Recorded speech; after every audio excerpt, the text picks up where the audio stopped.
Hello, my name is Marcus. I'm the compiler of a collection of therapy quotes entitled 1001 Windmills of the Mind.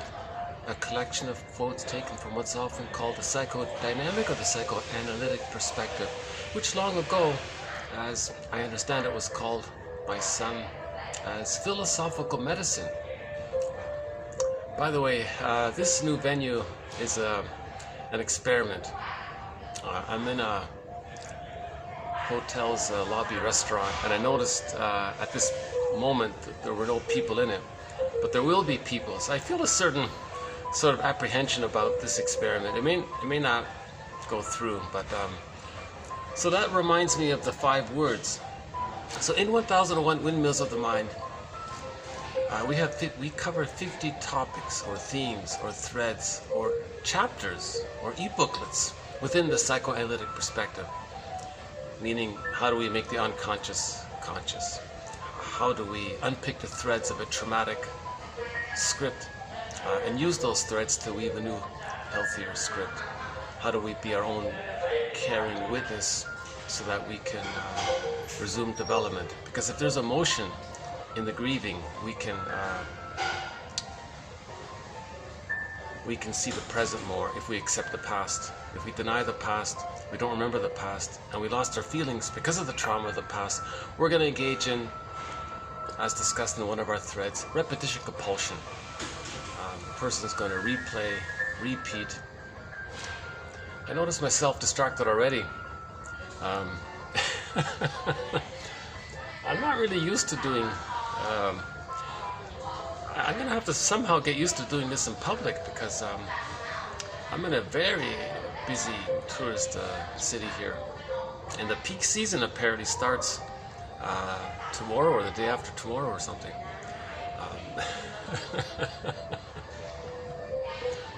I have to find the odd little spot that nobody's noticed or nobody wants to go to or something.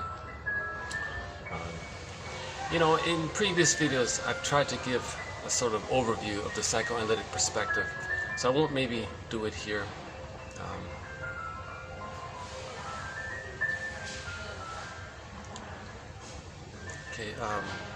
Sometimes the psychoanalytic perspective is called object relations theory, the study of the internalization of interpersonal relationships. So the baby has an external, interpersonal, actual relationship with their mother. They internalize that in their memory, in their implicit memory system, and create a kind of model based on that interaction. Now that model, or script, or schema, or CCRT, core conflictual relationship theme, they're going to base that model based on the actual interaction with the mother. So if the interaction with the mother was problematic, the child had to use a lot of defense mechanisms to cope with that. Now those defense mechanisms mean the child has to accept certain aspects of himself, deny certain aspects of himself, see the mother, deny the reality of the mother being painful, make up or exaggerate that the mother's loving. So the child creates a fragmented inner world.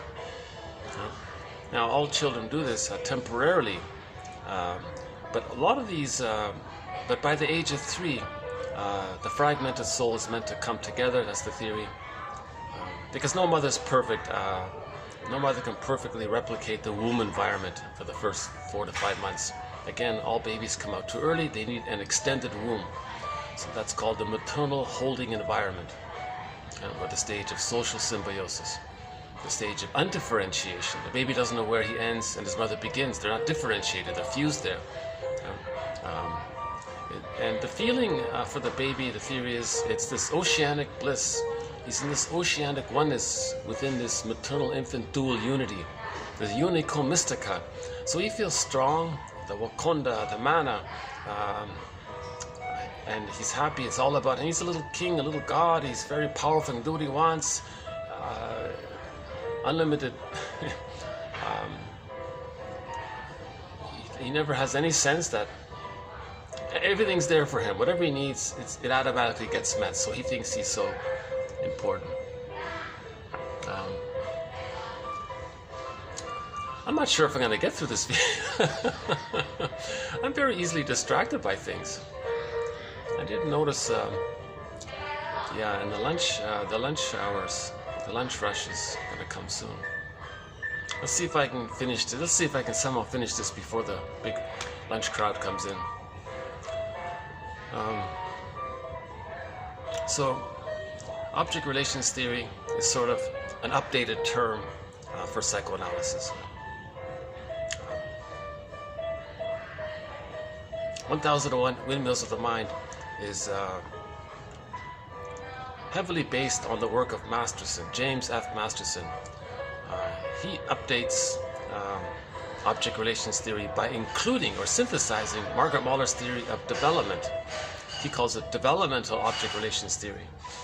So in 1001 Windmills of the Mind, we cover developmental object relations theory, plus the work of Edmund Bergler, plus the work of Karen Horney, plus the work of hundreds of other authors, to one degree or another. We now have 2,000, in this video, we've reached 2,270 therapy quotes. I'm calling them therapy quotes because these quotes are all in the spirit of making us conscious, so that's kind of therapeutic, because the more we make the unconscious conscious, the more we know ourselves, the more we have our feelings, the more we have our identity. The less we have our feelings, the less we know ourselves. We're going to repeat that painful past that led to the loss of our feelings, the golden ball.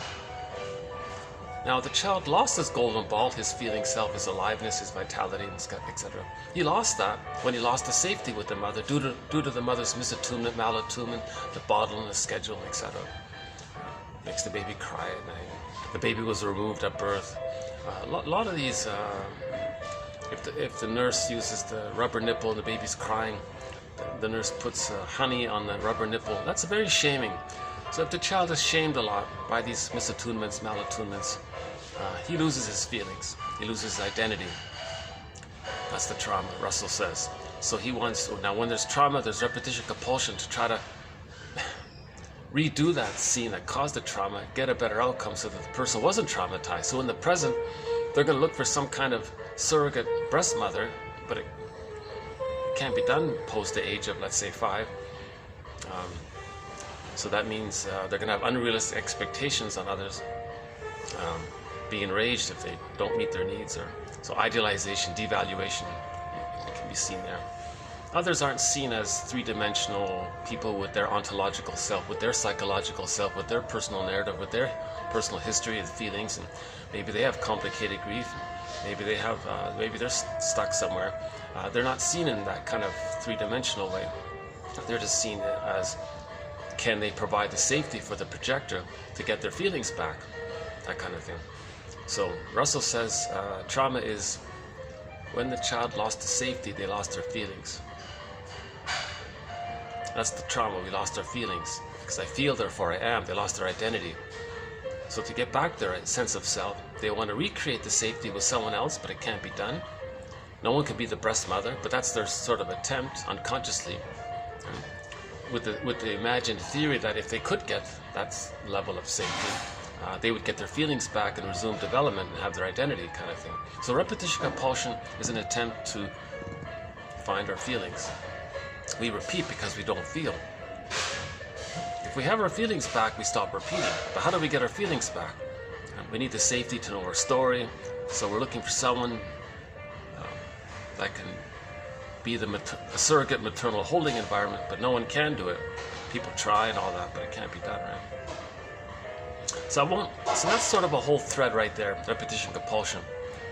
TQ 2119 to 29 might be a good place to start with that one. Or if you just search in the search engine in this channel, repetition compulsion, you'll get the whole e-booklet there. You have to search around a bit for it, but it's there.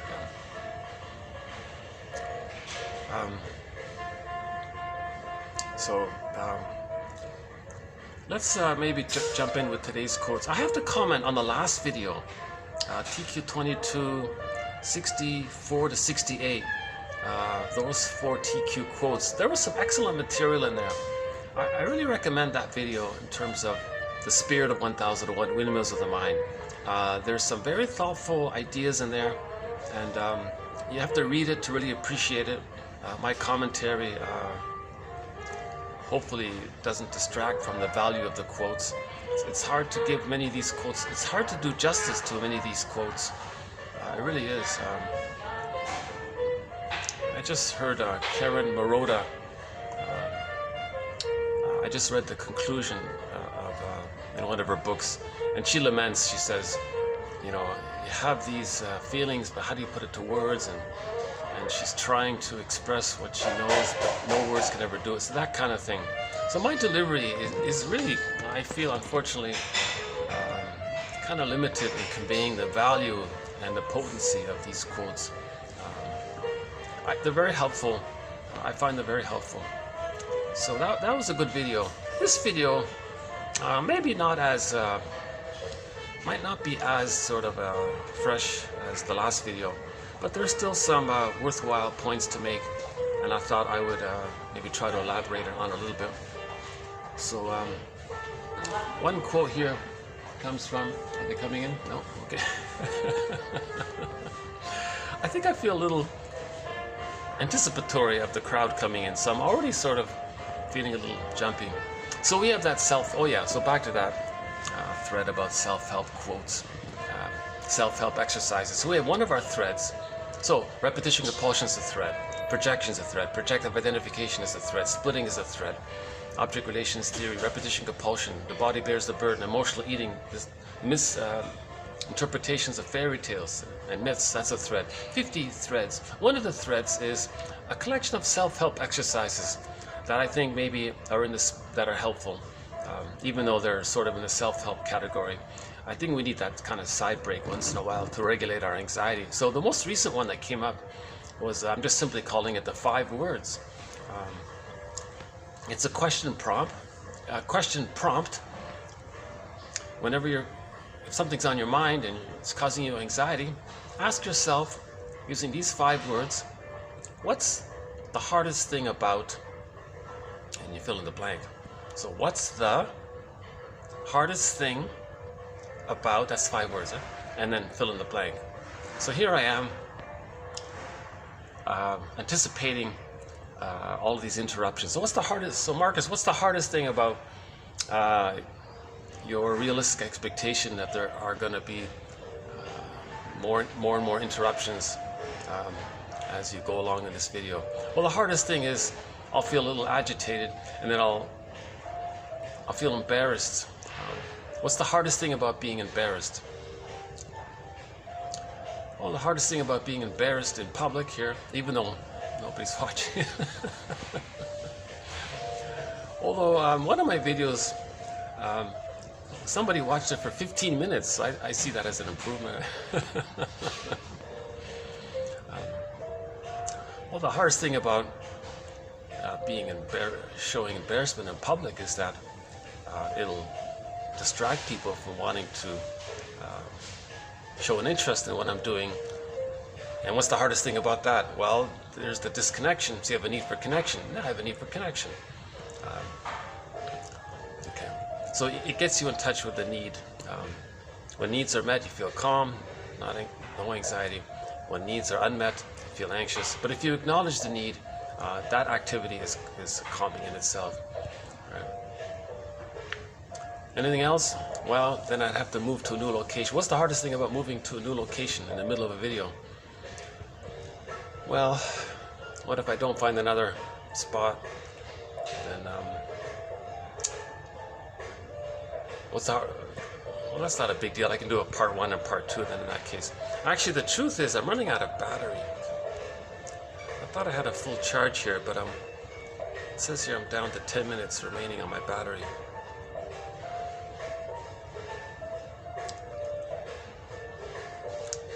I could just rush through this and then do a part 2, maybe. That's a thought. Maybe I'll just rush through the quotes, just read them, and then I'll go over them again more slowly in another location. How's that? So this is going to be part 1 of 2. Okay, so this is TQ 2269 to 2270, part 1 of 2. Why don't I just read the quotes here before my battery conks out on me?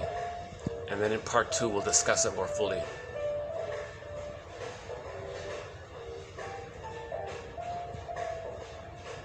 Yeah, so I'm a little embarrassed about, I'm still half embarrassed, but I feel half okay with the idea that I've come up with a part 1, part 2 idea for today's video. So let's just read the quotes here. I've got 10 minutes to do it here. So let's go here. So this 2270 is sort of an assortment of quotes from one author. He sort of speaks in general terms. I originally had this little batch here in the honorable mention category, but I thought, no, let's bring it up. Let's give it a TQ designation, because some of it's maybe helpful, and people can pick and choose which part is the most valuable. So I'm sort of going on the assumption that one part of TQ 2270 merits that TQ quality for each person. So it might be different for everybody, in other words. Okay, so let's begin. A mother using the Chacosta style of mothering. Okay, so the Chacosta style of mothering is when the mother uses the baby as a symbiotic object to comfort her, to meet her needs, a self-object to regulate her, using the baby as a teddy bear to comfort her. Right? Some others say, at last, I have a baby. Now, someone to take care of me, see me, respond to me, listen to me, do what I say, be there for me, and be attentive to me, and be there for me. And the mother arranges it like that. So she makes the baby dependent on her. So she rewards the baby's dependency on her and punishes the baby or withdraws her love if the child becomes autonomous. So she fixes it where she has a permanent object to comfort her. That's the Chacosta style of mother. If it's a boy, he ends up with the mother complex. If it's a girl, she ends up with the Electra complex. So they are caught in the tar pit of a negative symbiosis with the mother. They can't get out. Yes, they bond, but it's a negative bond. So they're gonna be angry that way. Another variation of the Chacosta style of mothering is that when the mother has a baby, she's so angry at her own mother, she shames her own child to show up her mother, as if to say, look world, you see how I'm shaming my child? Well, I'm showing it that's what my mother did to me. Or she's talking to her mother in the mind. Look, mother in the mind, you shamed me when I was innocent in your arms. Now here's my child, your grandchild, they're innocent in my arms. I want to show you what you did to me. So she's very angry at her mother, and she's even going to scapegoat her child in this effort to communicate her anger at her mother. Now she's doing this unconsciously. She wants to express her anger at her mother with the fantasy that maybe the mother will change her ways and give her the love. Okay, so that's just a quick thing here. A mother using the Chacosta style of mothering due to a narcissistic need to keep the child dependent on her or obedient to her authority squashes all the child's attempts to separate. If she not only stifles her drive for independence, the child's drive for independence, but also suppresses her anger. Oh yeah, so if the mother not only squelches the child's autonomy, but then also squelches the child's feelings around it, that child may develop an emotional masochistic personality trait. So the attachment to the mother is anger at the self now, because they've identified with the aggressor. The child can't hold on to himself anymore, but he has to have the bond to the mother, so they identify with the aggressor. Now the aggressor shamed them, they shame themselves, that kind of thing. So self-defeating behavior is an attempt to stay connected to the mother, to have the attachment, because they're still waiting for their needs. It's a mistake because it can't be met. That's the problem with the child using desperate, so-called infantile, immature, quote-unquote, primitive defense mechanisms of these archaic primitive defense mechanisms to survive mother's misattunement, is that they could be stuck there. It's okay if it's temporary, and they become existential hearsay if mother changes her ways before the age of 3. That's okay.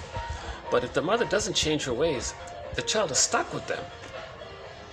Now the child is stuck with constantly berating themselves, and they recreate situations where they berate themselves and blame themselves all the time because they're stuck in that negative tar pit and a negative symbiosis with that mother. Okay? So it's a fixation there. And that's dysfunction, that's neurosis, that's living the unlived life, that's you're missing out on life. Finally, in midlife, a person says, all this potential I'm missing, who I really am, who I would have been had I been loved, and then they start to mourn some of that. That's the way out. Those who had smothering parents may develop anorexia or asthma, she says. It's a theory, hypotheses, not always, depending on the degree. Narcissism. It seems that those with the narcissistic pattern see everything in terms of how it reflects on their appearance. Those with the narcissistic pattern are more concerned with how they appear than how they feel. Like the mythological character after which they are named, they are only interested in themselves and cannot truly care or empathize with others. Male narcissism develops when a boy fails to separate from his mother. The film Wall Street is an etching of a man with a narcissistic pattern for whom money and power are a substitute for love and bonding. Clients act out rather than remember and verbalize because they feel threatened by intimacy and the prospect of bonding with another person. Transference love may conquer all temporarily, but only until reality sets in. The reality is that all human beings have both love and hate in them. So this relates to splitting. Okay, dichotomous thinking also relates to splitting. The tendency to perceive and characterize situations, other people's actions and solutions in a sort of all or nothing, either or, complete success, complete failure, trustworthy, deceitful, all good, all bad, etc., that kind of thing. Behaving in a way that provokes envy, a teacher may then ask them to talk about whether he's aware of wanting to be envied. Many people will not want to master the art of making I statements. They derive so much secondary gain or convenience that they will not want to give it up. The making of I statements and love are one. So it's an act of love to make an I statement, and that's a sign of emotional maturity or healthy people. Healthy people are people who feel and accept the full range of emotions. They are capable of making distinctions between acting out your feelings, communicating your feelings by actions, or communicating your feelings by making I statements. When they make I statements, it helps to resolve conflicts. Right? Just got only 5 minutes here, so we'll talk about these points. I feel awkward just rushing through them because they all deserve a little more clarification.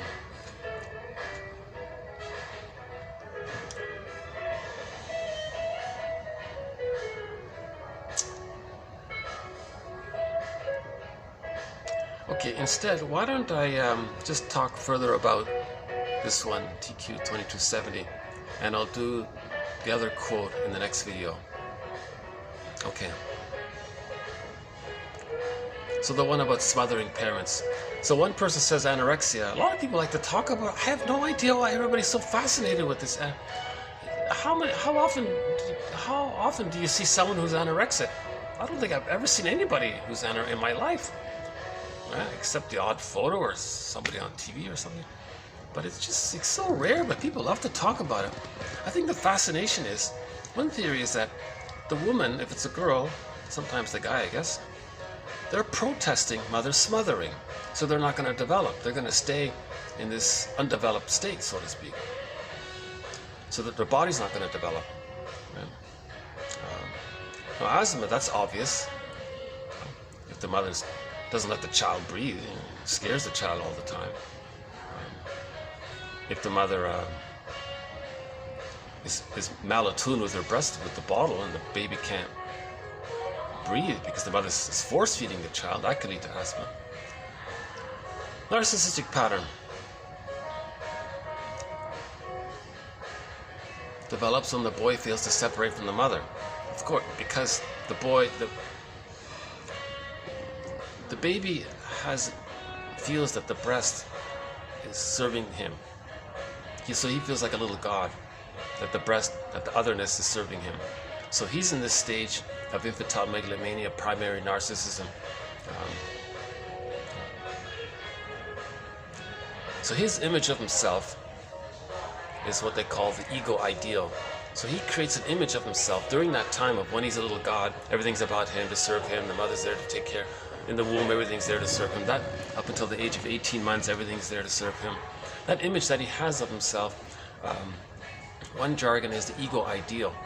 So when Narcissus looks into the pool of water and he sees himself, he sees this ego ideal and he's chasing it and he's stuck there. Now, if he got enough love, it'll dissipate, he resumes development. But if he didn't get enough love, he's stuck and takes refuge in that ego ideal, that concept of himself where it's all about him and everybody's there to serve him. Now, the prototype of this is the original prototype. It's very interesting. Lamaze makes an interesting, it's the placenta. In the womb, the placenta metabolizes the baby's elimination and provides unconditional nurturance and support. Now, in the breast time, the mother handles the baby's distressing feelings, so-called quote, metabolizes it, and then provides the nurturance and the love and the holding afterwards. Okay. So he's in the Garden of Eden, right? Because of all that. Now, if he's sort of stuck there, and he didn't get enough to finish it, he's stuck there. What does he have? He has no future concept of development. He doesn't understand love and gratitude and affection and tender mutuality, I'm okay, you're okay, reparation. He's just stuck still chasing the ego ideal, because theoretically then maybe he would resume development if he got it back. But he can never get it back. And another point is he never really was a god, although he thinks he was a little god. So he's always, that's called primary narcissism. So related to this is that he identifies with the aggressor. The mother shamed him. He shames others to communicate that the mother shamed him. Now he feels powerful doing this because he's the mother, and the mother was all powerful to him. And the mother was a part of him. Yeah, the guests are coming in now. Anyway, that battery's gonna run out in a minute. So we'll update this in part 2. Clients act out rather than remember and verbalize. If we remember and verbalize, we don't act out. If we have our feelings and our story, we don't act out. Because we don't have personal history, personal narrative, and we lost our feelings, we're going to act out. So we're acting out because we don't have our story and our feelings. If we have our story and our feelings, we're centered, we have a sense of self, we don't act out. We can verbalize our feelings. We can make I statements. If you know your feelings, then you can make I statements. But what if you don't know your feelings? How do you make an I statement? Then you just act out. Right? So that's sort of a trait of the BPD pattern. They're always acting out because they don't know their feelings, right? And other patterns as well. Love conquers all. She says here, well, transference love may conquer all temporarily, and then reality sets in. Because in transference love, you momentarily see the other person as your parent. I love you, you're perfect, now change. But they're not. So when you realize they're not, then you're disappointed and then reality sets in.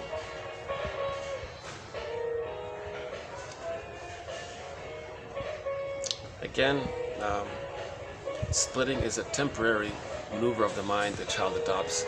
If the child is scared of his mother, he denies her. He invents a new mother called the ideal breast. And they're separate people. The child actually thinks they're separate people. So in myths and fairy tales, the wicked witch and the good fairy godmother, they're separate characters. That's splitting. So myths and fairy tales describe the psychological pattern of splitting through the motif of goddess and fairy tale. Oh, here we go. Batteries. Got like 2 minutes left here. So if that's in the template, the splitting, it leads to dichotomous thinking, all or nothing, either or, all this, all that, complete success, complete failure. These kinds of extreme judgments, idealization, devaluation, they can't see the two sides because the baby couldn't recognize the mother was frustrating and loving. The baby was overwhelmed with the pain and denies it, but split off. And it creates this fantasy of an all good. So something has to be all good, but if it's all bad, you can't accept it. It's so separated like that. So we have to heal unconscious ambivalence with the mother, forgive the mother, see the two sides of her, kind of thing. It's part of the journey. Making I statements is a sign of maturity. One of our threads, I won't do it here. Marshall Rosenberg's book called Language of Life, NVC. He has an example of how to make an I statement called OFNR, an acronym, OFNR. Now some people act out, they get secondary benefits. So it's hard to stop acting out if they get extra attention or something. I like what he says here, making I statements and love are synonymous. If you're going to make an I statement, that's an expression of love, sharing your vulnerability. Something triggered you, it reminded you of your feelings and unmet needs from the past. And you're sharing that. That's sort of an act of love, that kind of vulnerability. And this is something that a person could do if they have a wide range of emotions due to differentiation after healing the splits. Okay, I'll see you in part 2 here. It's just as well because the people are coming in and my battery's running out. So yeah, I'll see you in another venue. So I'll see you in part 2.